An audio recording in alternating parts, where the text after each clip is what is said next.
샬롬! 한 주간도 잘 지내셨나요?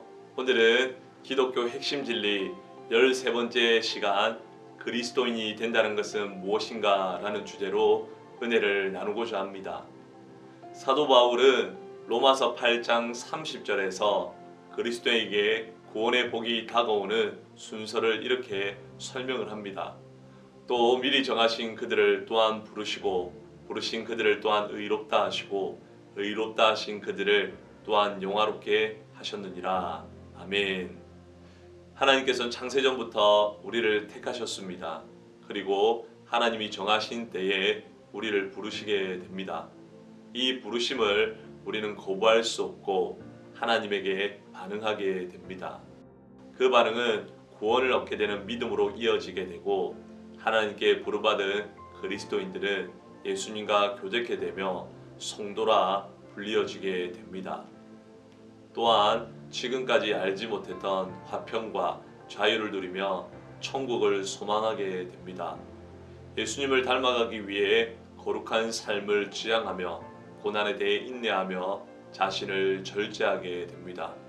이 모든 것이 주님의 부르심으로부터 시작이 됩니다. 물론 이 부르심은 한 개인을 향한 특별한 부르심입니다. 우리 모두는 이러한 부르심을 경험했기에 함께 이 은혜를 나누고 있는 것입니다. 그리고 이러한 특별한 부르심이 아닌 넓은 의미에서 부르심이 있는데 그것은 우리가 일반적으로 부르는 전도를 통해 듣는 부르심입니다. 전도를 통해 듣는 부르심은 하나님께서 부르시는 특별한 부르심과 달라서 모든 사람이 무조건 반응하게 되지는 않습니다. 다만 먼저 성도된 우리가 할 일은 전도를 통해 부르심을 받은 사람들이 반응을 하건 하지 않건 상관없이 계속해서 복음을 전하며 하나님이 택한 자들이 복음을 듣고 주님 앞에 나올 수 있도록 메시지를 전해야 한다는 것입니다. 우리는 복음을 전할 때 반드시 구원에 관한 설명을 해야 합니다.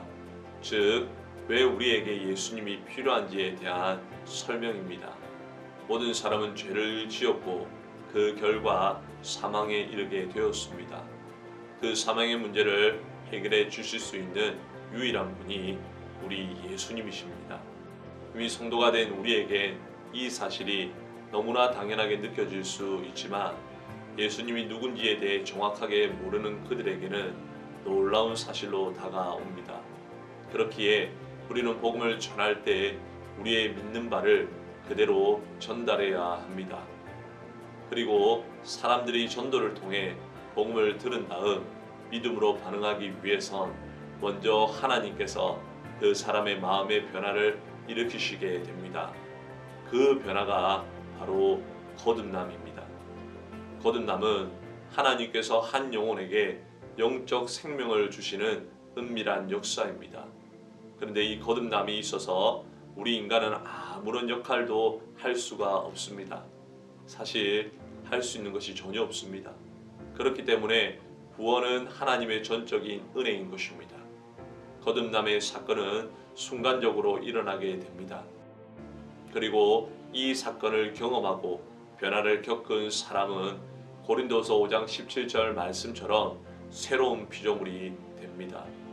물론 거듭남의 변화가 즉각적으로 인식되지 못할 때도 있습니다. 그러나 변화된 마음은 조금씩 우리의 모습에서 나타나기 시작하며 예수님을 닮아가는 성품의 변화로 이어지게 됩니다. 이렇게 하나님의 부르심을 통해 거듭남을 경험한 사람에게는 뒤따라오는 반응이 있는데 그것이 바로 회개와 믿음입니다. 하나님의 부르심은 개인적인 부르심이기 때문에 반드시 개인적인 반응이 필요합니다. 자신의 죄를 스스로 고백하며 회개하고 예수님만이 나의 구원자이심을 고백해야 합니다.